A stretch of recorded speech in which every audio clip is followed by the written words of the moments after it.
All right, ladies and gentlemen, this is our first episode of No Final Bell. No, you're not confused. This is not our sports podcast at all. This is a wrestling podcast that we're starting to do that is premiering this coming Wednesday at 5 p.m. We'd like to introduce you to our first people. I am Jason. You're probably used to me being on Tinkle Sports and Entertainment at this point. And I'm Marty. I'm Jason's brother. I don't usually feature on his podcast, but this is my first venture into something new. So we'll see how well it goes. All right. Now, everybody, you probably have heard about all the rumors that are circulating around. Honestly, Marty, I tell you, it's getting crazy. But I honestly think they wouldn't be teasing so much about this man if they knew it wasn't true. But CM Punk, there's a lot of rumors about him circulating, showing up on AEW Rampage in Chicago, first dance. Now I tell you what, Marty, those fans would be very certainly disappointed if he doesn't end up showing in Chicago. I mean, it's not to say that I'm sure he wouldn't show up, but at the same time, if he didn't, I don't know if there would be that same level of disappointment. I'm sure the fans would feel sort of disappointed that he didn't show up, but I don't think they would be, like, super mad to the point where they were going to riot. No, honestly, I do think that CM Punk's going to be there. To my knowledge, who is he going to... What match is he going to interrupt? I have no idea. The match card for AEW Rampage, the first dance, is not a very impressive one. I know there's only so much you can do in a 1 hour show, but like, do you see him? Do you see a surprise match happening? I mean, I know Darby Allin teased something about going up against the best in the world at AEW Rampage, the first dance. Do you see a match coming out of nowhere in this type of thing, or do you think that those three matches that they supposedly shown? Of course, we'll talk about it later what those three matches are. But do you think that honestly he's gonna wrestle Darby in this match? I mean, Well, see, here's the thing, too, is, people asked Darby about the whole thing with the promo about him name dropping best in the world. Funny enough, he wasn't technically talking about CM Punk. He just loved the fact that he got the attention because everybody speculated that it was CM Punk. He was actually referencing Sammy Guevara because Sammy Guevara always refers to himself as the best ever. So he was actually technically name dropping Sammy Guevara, but I do still think the possibility is there for a first possible opponent of CM Punk to be potentially Darby Allin, but we'll see what happens. now it would be very interesting to see if CM Punk ends up not showing up, and it ends up being, you know, like a Bryan Danielson type of guy, because CM Punk, I mean, there's three different shows in Chicago: September 1st, September 3rd, and September 5th, all out. They're not going to be in the United Center, so this is supposedly the biggest crowd in AEW history. Yeah, it's cool to see like 20 some odd thousand people in the United Center, but the thing is, that's probably not going to, it's going to be the biggest crowd for AEW as of yet. Of course, when they're going to be in Queens, New York, the week before they are in Rochester, which we are going to, cannot wait to see AEW live for the first time ever. It's going to be a great show. Is I think that'll be the biggest crowd ever. Will they sell it out? That's a big question. I really do think that AEW has gotten to the point where they could sell out like a big old arena like that. Well, let me cut you off real quick. I mean, they have, obviously before the pandemic first started and before everything shut down, they were selling out arenas. They were selling out pretty much everywhere they went to, up until the shutdown. But even after the shutdown, they were still selling out. So AEW is quite possibly the hottest up and coming promotion since maybe WCW. But as far as CM Punk, I think he's going to be there. It would be interesting to see him interrupt the tag team match. But the thing is, like, he doesn't really like. The only thing I can think of, Marty, is a debut CM Punk and Bryan Danielson at the same time, and they go after the tag team titles at All Out in front of a sold out crowd, because I know it's going to be sold out. In front of a sold out crowd in a steel cage match. And what against the better Young way, Bucks. and what better way to have them look good in their first debut match to go in to All Out and win the tag team titles That would be something. in a steel cage match. Now, That would be first something. off, that'd sell tickets. That would bring attendance rate way high for Chicago, and you're gonna make people so happy. That's the only thing I can think of that'll happen.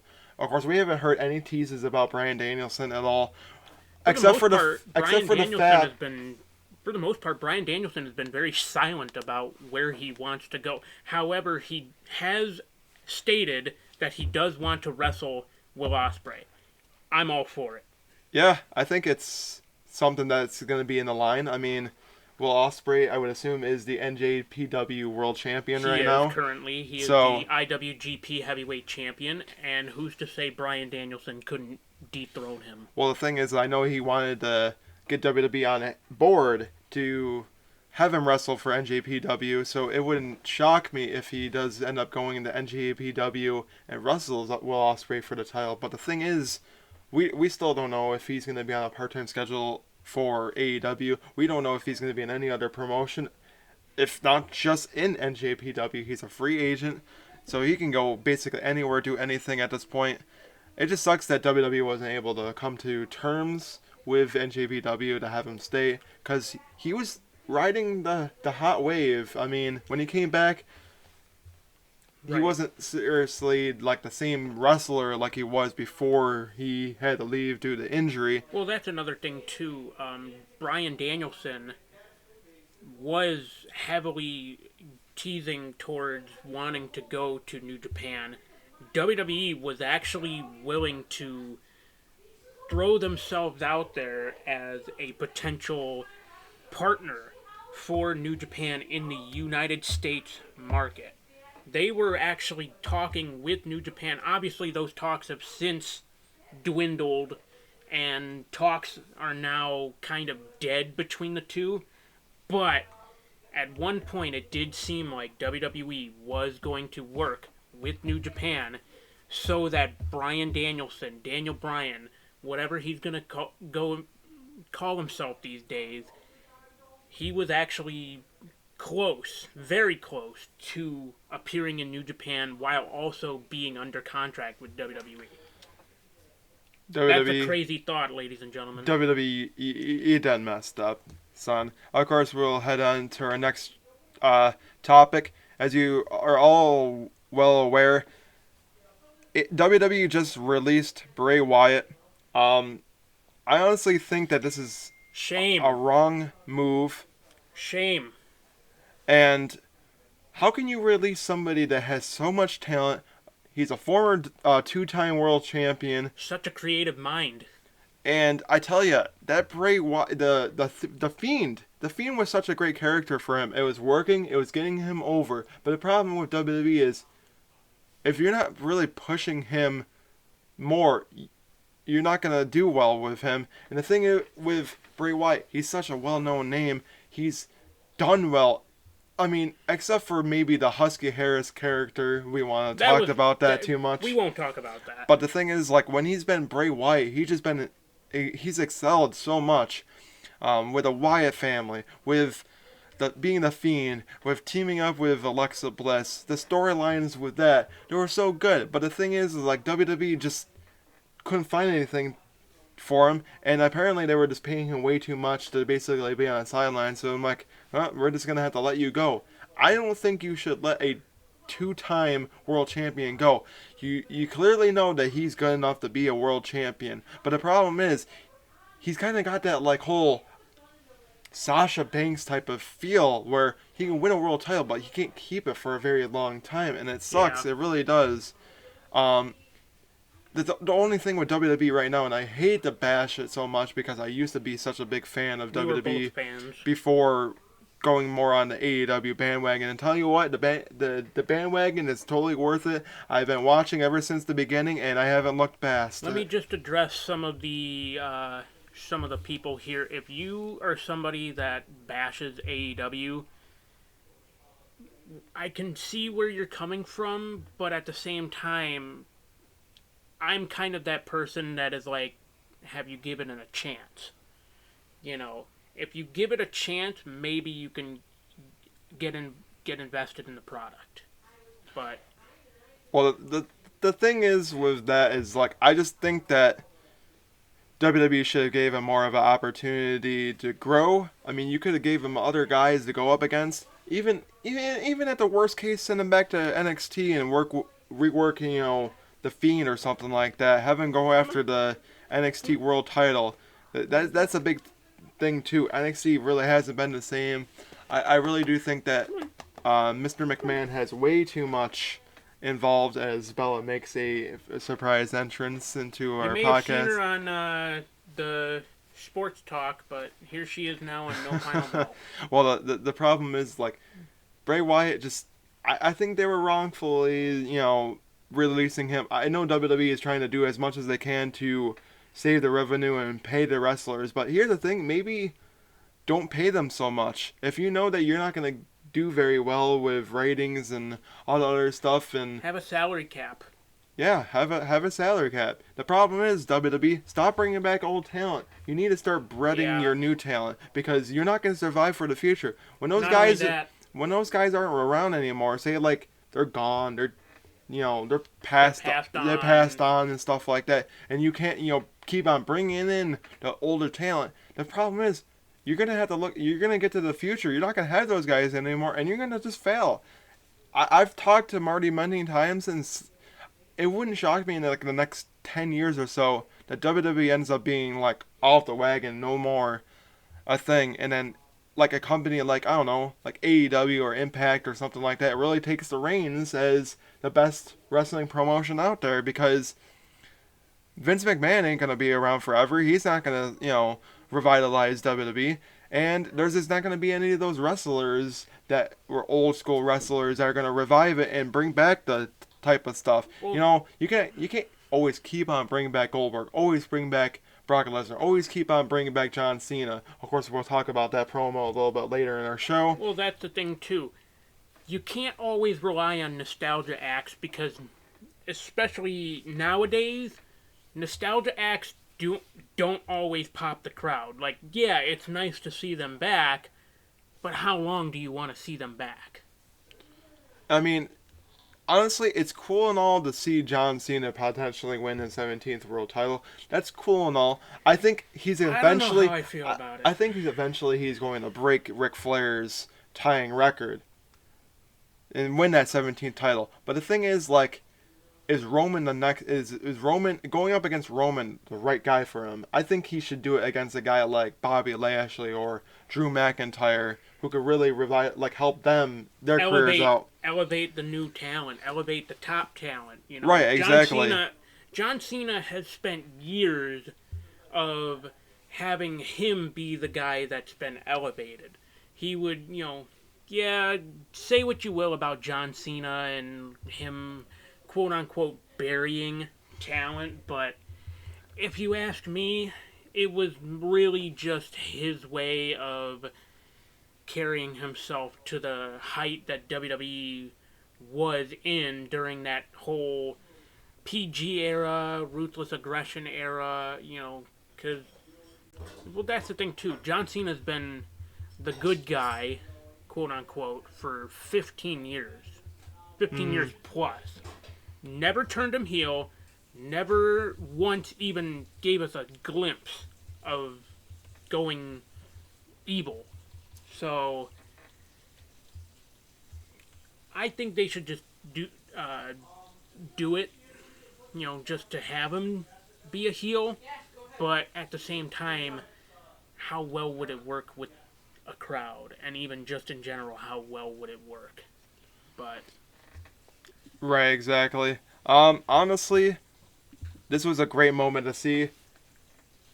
After such a long time, Christian Cage finally wins another world title. Yes. He did it this past AEW Friday. Rampage, the first episode.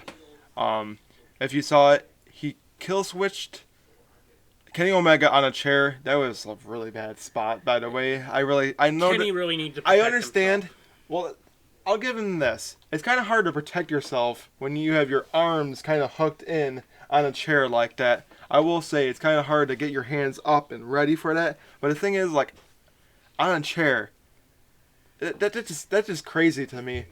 Okay, here's the thing. You can take a safe bump on a chair. Just don't take a neck bump on a chair. Yeah, I just don't think that he's gonna survive very much longer. And I've even told Marty I really do think that eventually Kenny Omega is going to get seriously hurt. But as far as Christian Cage, I think he deserves to be a 3-time Impact World Champion. Just a world champion in general. He's a 4-time world champion now. Once Technically, with he's a one-time TNA champion, technically. yes, Because if you think about it, if you go back and watch like his original run in TNA, he never won the TNA belt. Like, he only ever won the NWA yeah, heavyweight title 2 times. because at the time, in some weird way, TNA was still NWA affiliated. Mm-hmm. So, but now, technically, Christian Cage is a one-time TNA world champion. Yeah, I'm kind of glad that they decided to retire that title because he was on the TV taping. He said, this is the title for the past. I don't really want to reminisce too much in the past, and he retires the title, and then he's Not like, only that, I'm looking TNA on. has a different meaning. I look at he's looking into the future with Impact, and I'm glad about that. Now he's the Impact. He just has the one title. He does say that he's in Kenny's head, but as far as I know, Don is trying to get into Christian Cage's head. I think it's gonna make for a great match at All Out. But the thing is, people are not really too impressed about Christian Cage going up against Kenny Omega. Look at it this way: it's a different opponent. It's a different guy. I still think that All Out is going to be a great show in Chicago, Illinois, regardless. Every single pay-per-view that they've put on has been nothing but spectacular. It's been anything better than like a WWE pay-per-view as of late, maybe except for WrestleMania every year and stuff like that. But they just know how to put on great pay-per-views, and they know how to build up very well to those pay-per-views. As far as emergence with Brian Myers, honestly, I don't know how I feel about him wanting to go up against him. I don't think Brian Myers deserves a title opportunity at this point.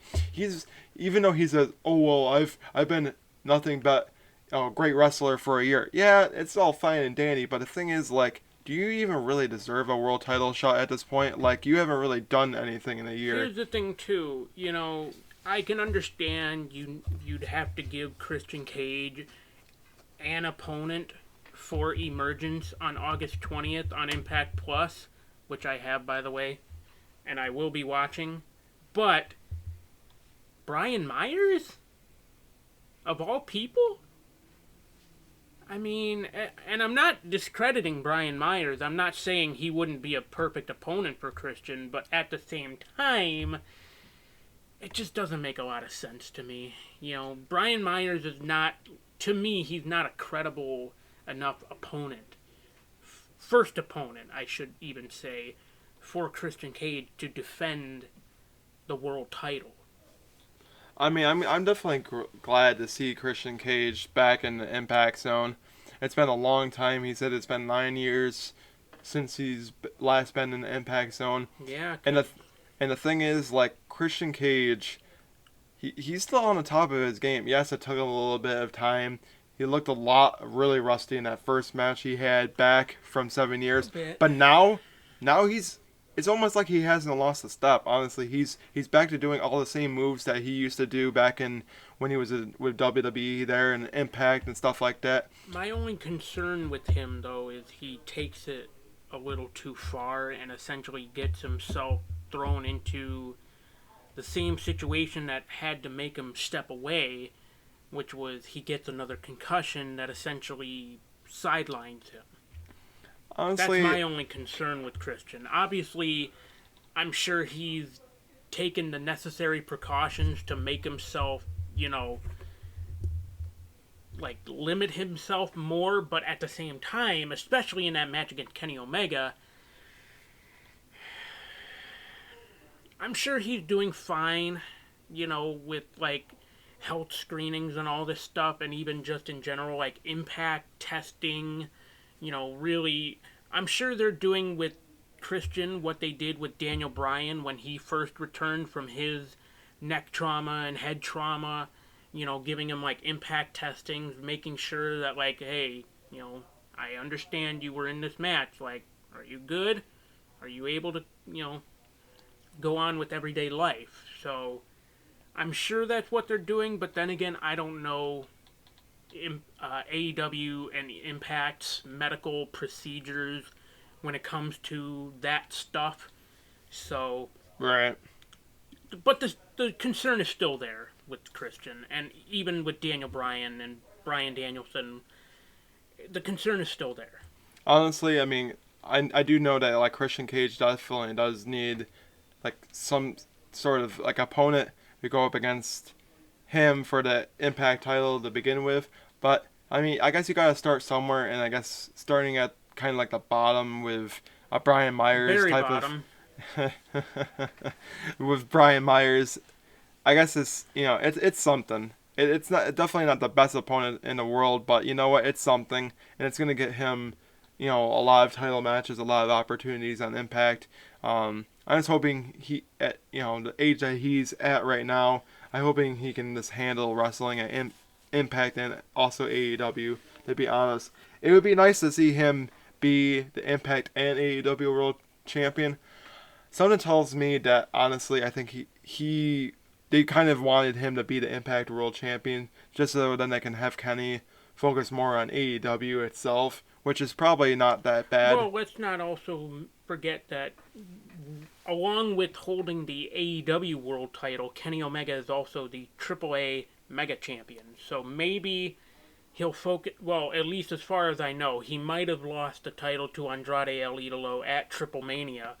But as far as I know, Kenny Omega is still the AAA Mega Champion, even after Triple Mania. I'm just glad he's not really technically that belt collector anymore. That's a good thing. Yeah, it's great that he's got 2 titles, but you know what? It's a good thing that he doesn't have all those titles. Now, as far as like we've been teasing the whole John Cena Roman Reigns thing, oh my lord, their promos are just straight like they're straight non-PG. If you've watched the stuff, basically. Roman Reigns called John Cena missionary position because he just keeps going over and over and over again and keeps showing up. And the thing is, like, he also did tell Roman, well, the reason I have to keep on showing up is because you've been nothing but a failure here. They keep on asking me to come back. He's like, well, you can beat me. You can keep on beating me down. But the problem is, with that, the only problem with that is that, John Cena said, well, Roman needs to beat me down. But the thing is, all I need is a 1, 2, 3 to become a 17-time world champion. Which basically means, like, it could very well be another whole, Brock Lesnar and John Cena thing. He even said, oh, well, basically, I created Suplex City. He was saying like, oh well, you damn near hurt Seth Rollins. Yeah, you almost ruined Seth Rollins. You ran Dean Ambrose out of WWE. The fact that John Cena name dropped Dean Ambrose and CM Punk in his latest promo against Roman Reigns, his latest promo battle. Who else can do that besides John Cena? Who else has the authority and the power and the presence of John Cena to be able to even say that in a promo? See, the thing is, I got confused about like what he said that was CM Punk-esque. You know what I know what he said? Maybe I'll just win the title, go up the Raptors, and blow you a kiss. That was a CM Punk reference, by the way. When I heard that, I'm like, oh my gosh. Wow. That is exactly what CM Punk Wow. did when he won the WWE title at SummerSlam. Money in the Bank. Yes. Which, by the way, if you have not seen that match, it is an absolute classic. John Cena versus CM Punk, Money in the Bank 2011.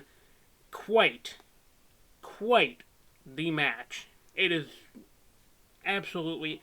It deserves that 5-star rating from Meltzer.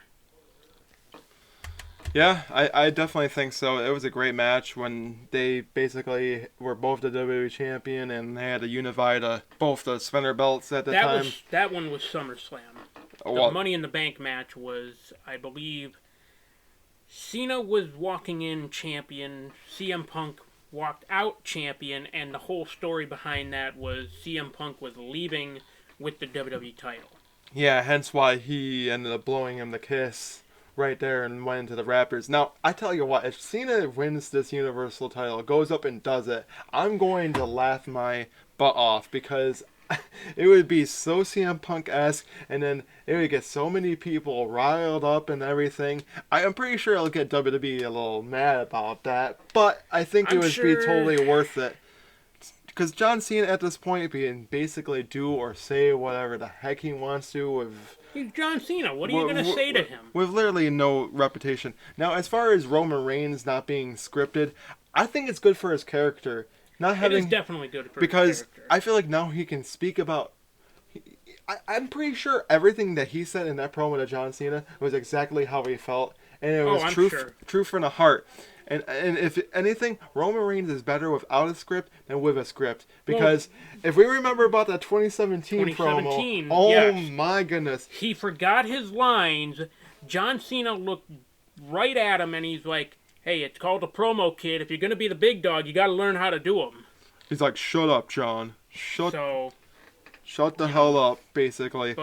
So, basically, I would say if I had to rate which one was better between 2017 and 2021, 2021 would be 2017's whole promo battle so much better because Roman Reigns didn't, one, forget his lines, two, it was coming right straight out of his head. Basically, as he was thinking it, he was saying it, which is... could be a good or bad thing. Probably a bad thing in a sense of... Here's the thing, you're probably going to get some backstage heat from Miss McMahon. You don't want that to really... No, I'm pretty sure... No. I'm pretty sure... It's Roman. He's Vince's golden boy right now. It's fine with Vince. However, I will say this. WWE should allow some of their wrestlers. Maybe not all, because some wrestlers in WWE actually work well with like the scripted promos, and then there's others that obviously don't. So for those that don't work well for scripted promos, I say you should just let them go unscripted with their promos. Just give them like bullet points, just like, hey, this is the topic we want you to discuss. This is how we want you to relay it across the show. Now, I will say, this was definitely Vince's doing when he basically just brings John Cena back, throws him in the title opportunity, and Finn Balor's just basically on the sidelines, not having a match. And I think that's complete and utter bull crap. I don't want to really swear much on this show, I really don't. But the thing is, that's why I'm just going to say it's bull crap that Finn Balor basically comes back, already has that contract ready to sign. He was essentially shoehorned into the Universal title picture, which is essentially what happened when he first debuted on the main roster. Now he's reappearing on the main roster, was again going to be shoehorned into the Universal title, and then it just swept under the rug. Now, I always thought it would be a very WWE thing to do, that somehow Finn Balor just winds up in this match as a triple threat. But the thing is, it's just not going to happen that way. You already booked it as John Cena versus Roman Reigns, which, don't get me wrong, I think it could be a good match. But the problem is, even Cena was like, oh, well, he's just going to spear me. And then you're going to use, a superhero's move. A spear. Ooh. You can beat me down as much as you can, but, as Paul Heyman knows I don't ever, quit. I never go down type of thing. It very well could be a very one-sided thing where John Cena does eventually, get the win. And with this match, it could go either way. It could go. Cena could very well go into business for himself, but I'm sure Cena has enough respect for the business and enough respect for Roman that he wouldn't do that. But then again, hey, who knows?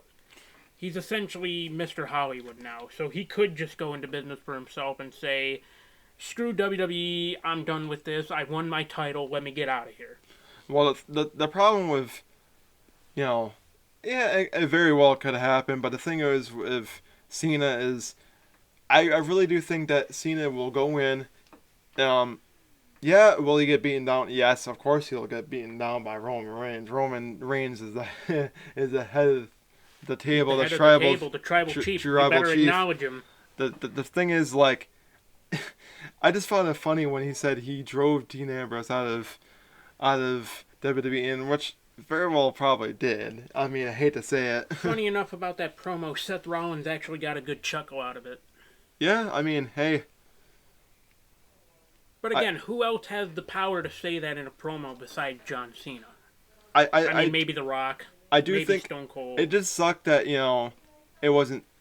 It's gonna be bad because WWE has teased so many times not doing a lot of the whole PG-esque promos.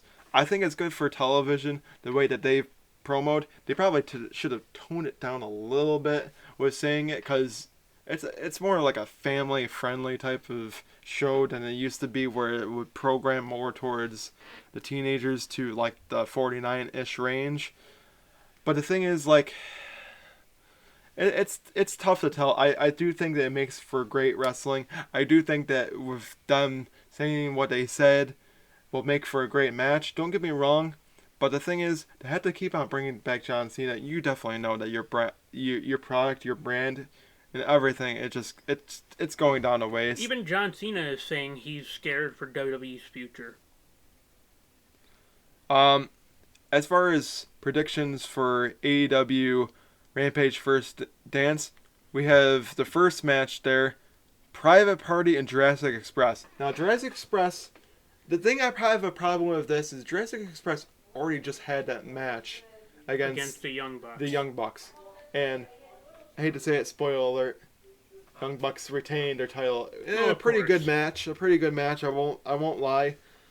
Well, see, that's the thing too. AEW Dynamite, from what I haven't watched all but from what I was watching, was a really good show this week.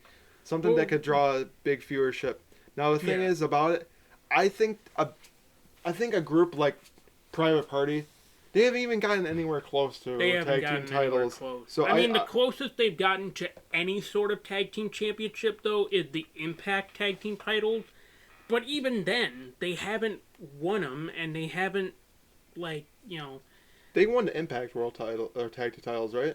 Private Party, no, they didn't. That's right. They were on there and they were fighting for them. They were on the Impact Plus monthly event. I forget which monthly event it was, and I forget which name.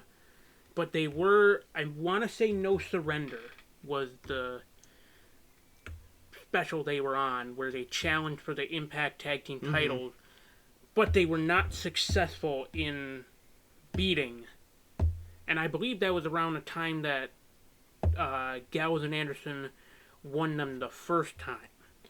Well, I believe. I will say that Private Party should be the ones that probably should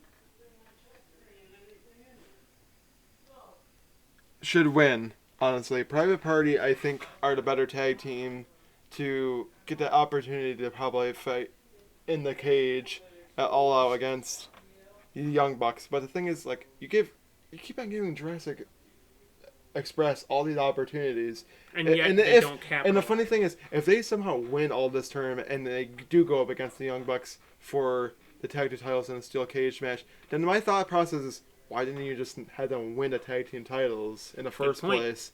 Because, okay, cool. It's all fine and dandy having them win it all out. Right. And win those tag titles in a steel cage. But my thought is, like, they had a really good match against the Young Bucks. Yeah. There were so many opportunities that they won they could have won.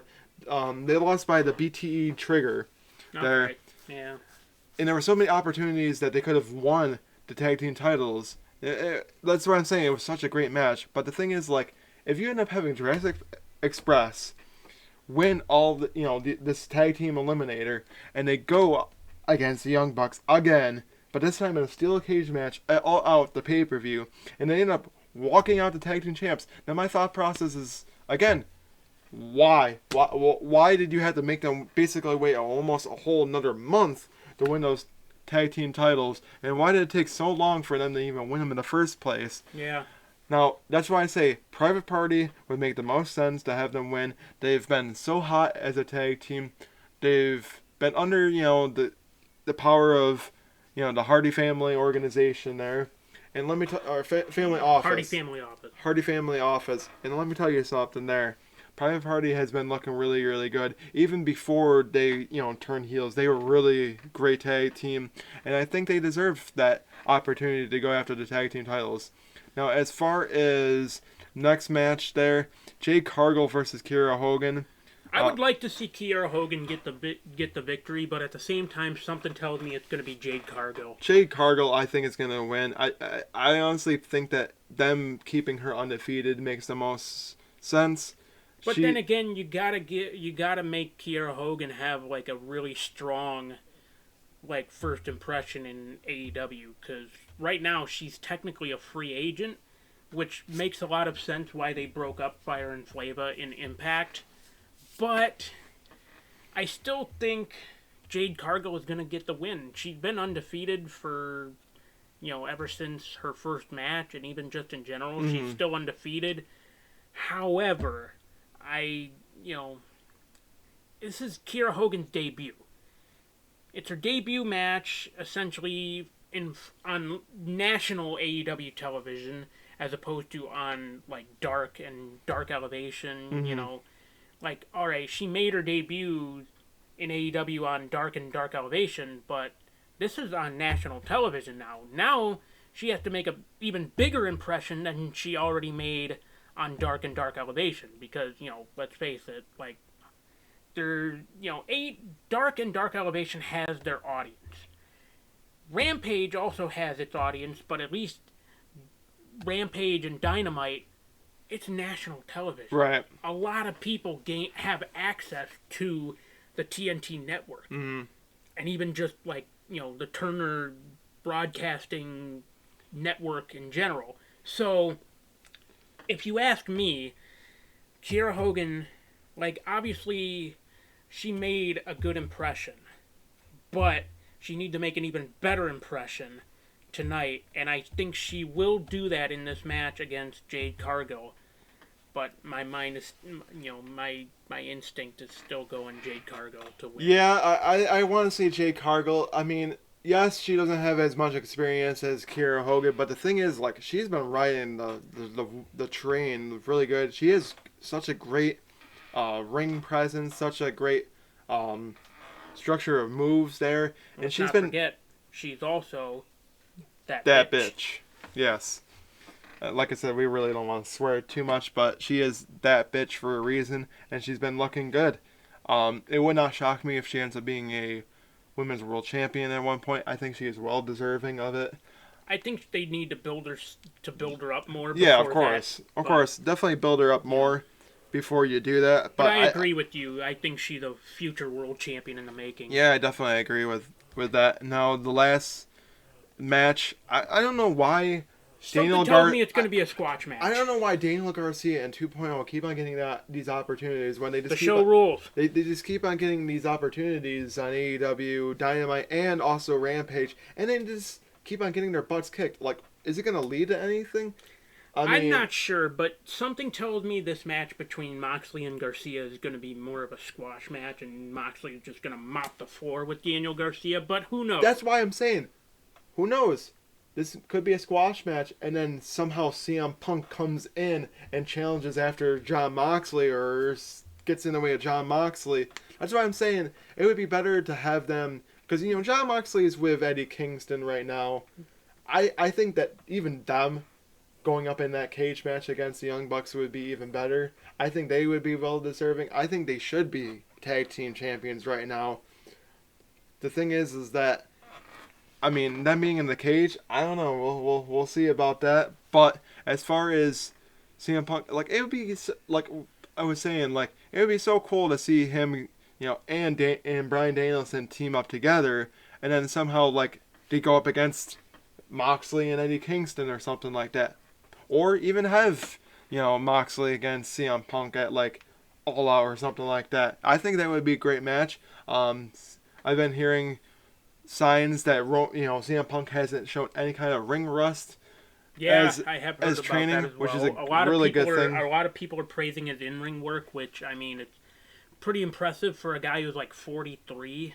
So, Yeah, honestly, it just sucks. I don't know what possessed him to try to do the whole UFC game, and honestly, he was too like old that. for it. Yeah, I think so. If he did it when he was like younger, probably would have had better success. If he actually got the proper training and did it when he was younger, I'm sure he would have had a better MMA career. But again, speculation is there. Speculation about CM Punk just in general is I'm just rampant. gonna say this now. I think that he's gonna have a hell of a lot better of a run in AEW than he would in WWE right now, because they can honestly build him up to being that megastar. And I hate to say, AEW is going to just get ratings alone because of having CM Punk there. They might even cross that. I mean, they've already crossed that million viewer rating before. Mm-hmm. But who's to say they couldn't pass 1.5, maybe even 2 million with CM Punk being there? I mean, it's after a big all, possibility. CM Punk was getting 1.5 to 2 million viewers when he was still with WWE before he walked out. That's what I'm saying. I just think alone he's going to be the one that's going to draw in the viewership. That's what I'm saying.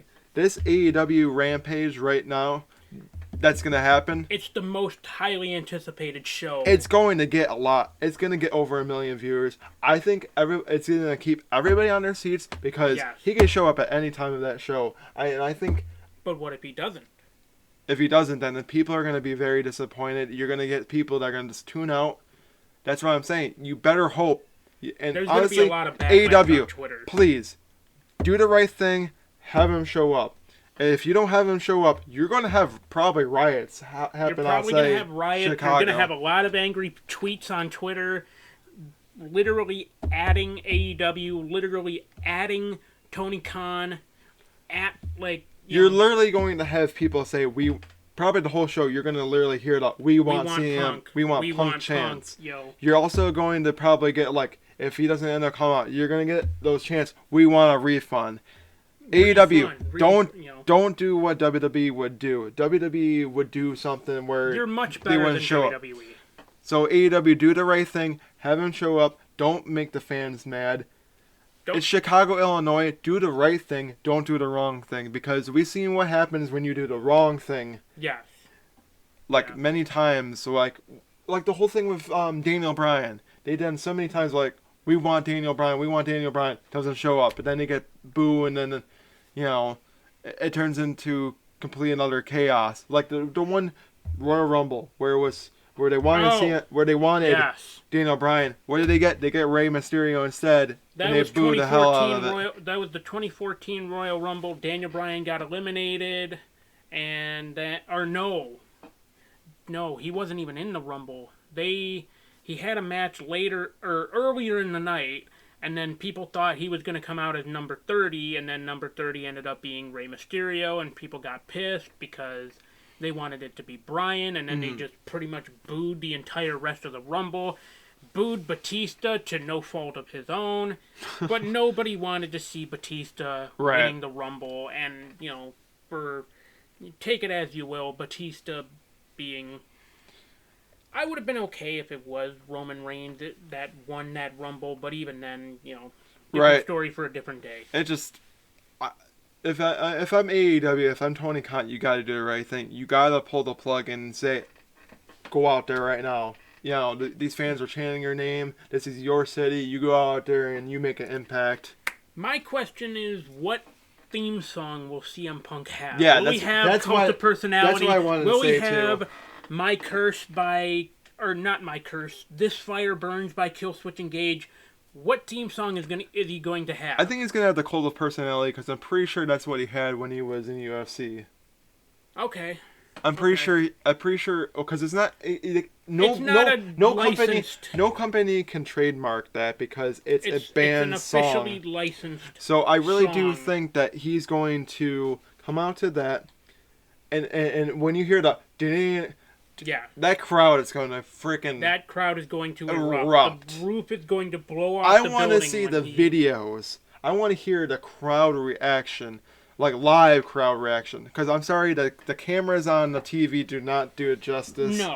No, they don't. I want to hear the actual live crowd, like holy, type of thing. Oh my God, CM Punk is here. Yeah, I want to see those kind of views. Holy Sheeta. Yes. We're not actually gonna say but. Yes, but like holy, like I want to. That's why I wish. I could be watching it live. Of course, I will watch it. If it does happen, it's going to get teased everywhere. So you're not going to get away from those type of teases or rumors and stuff like that. Well, not only that, if it does happen, people are going to tweet about it on Twitter. You can never avoid spoilers of any kind from Twitter. As far as when we said the best tag team to go up against the Young Bucks, it could be anyone. Honestly, there's been so many other great tag teams that could go up against them. Honestly, I know we didn't have this written down. Do you think why do you think that, Adam Hangman Page is out? Do you think it's like for reasons, or do you think that he's going to somehow like tease something like where he's actually going to join? He might just have a tag team partner lined up. He might have something. Because apparently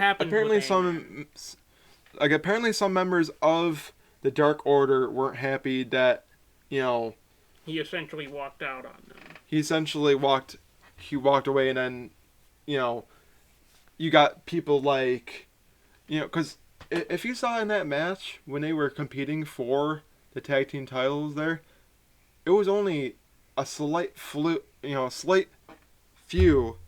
of the Dark Order that were out there with Uno and Grayson. Yeah. There wasn't everybody. There wasn't no John Silver. There wasn't no Alex Reynolds. There was no 5, no 10. That's what I'm saying. I honestly think that you're going to see not like a new Dark Order, but you're going to see a new faction under Adam Hangman Page that's going to show up. Because even Adam Hangman Page seemed like he wanted to be kind of back in the Elite, but Omega's like, oh, you're kind of begging to be back in the Elite. Well, guess what? It ain't gonna happen, type of thing. So I honestly think that it's teasing something. Now, will they go up against the Dark Order? It could be a very big possibility. Will it, happen sometime soon? Probably not. Honestly, it would be very cool to see Hangman Adam Page. It sucks that he didn't end up going after getting that title opportunity against Omega. I think that it would have been a great match, even though we've seen it happen before and he lost to Kenny Omega. Christian Cage, a very strong possibility that he could dethrone Kenny Omega for that title, but the thing is, like, it's tough to tell. It really is. Honestly, everybody, I think that's it for the very first episode. Of course, next episode we'll probably have a little bit more of a rundown of what's happened, recap AEW Rampage, the first dance. We'll probably recap Dynamite from this current week, let you know everything that's happened, our thoughts on everything. And honestly, everybody, enjoy the rest of your day. And this is One Final Bell. First episode.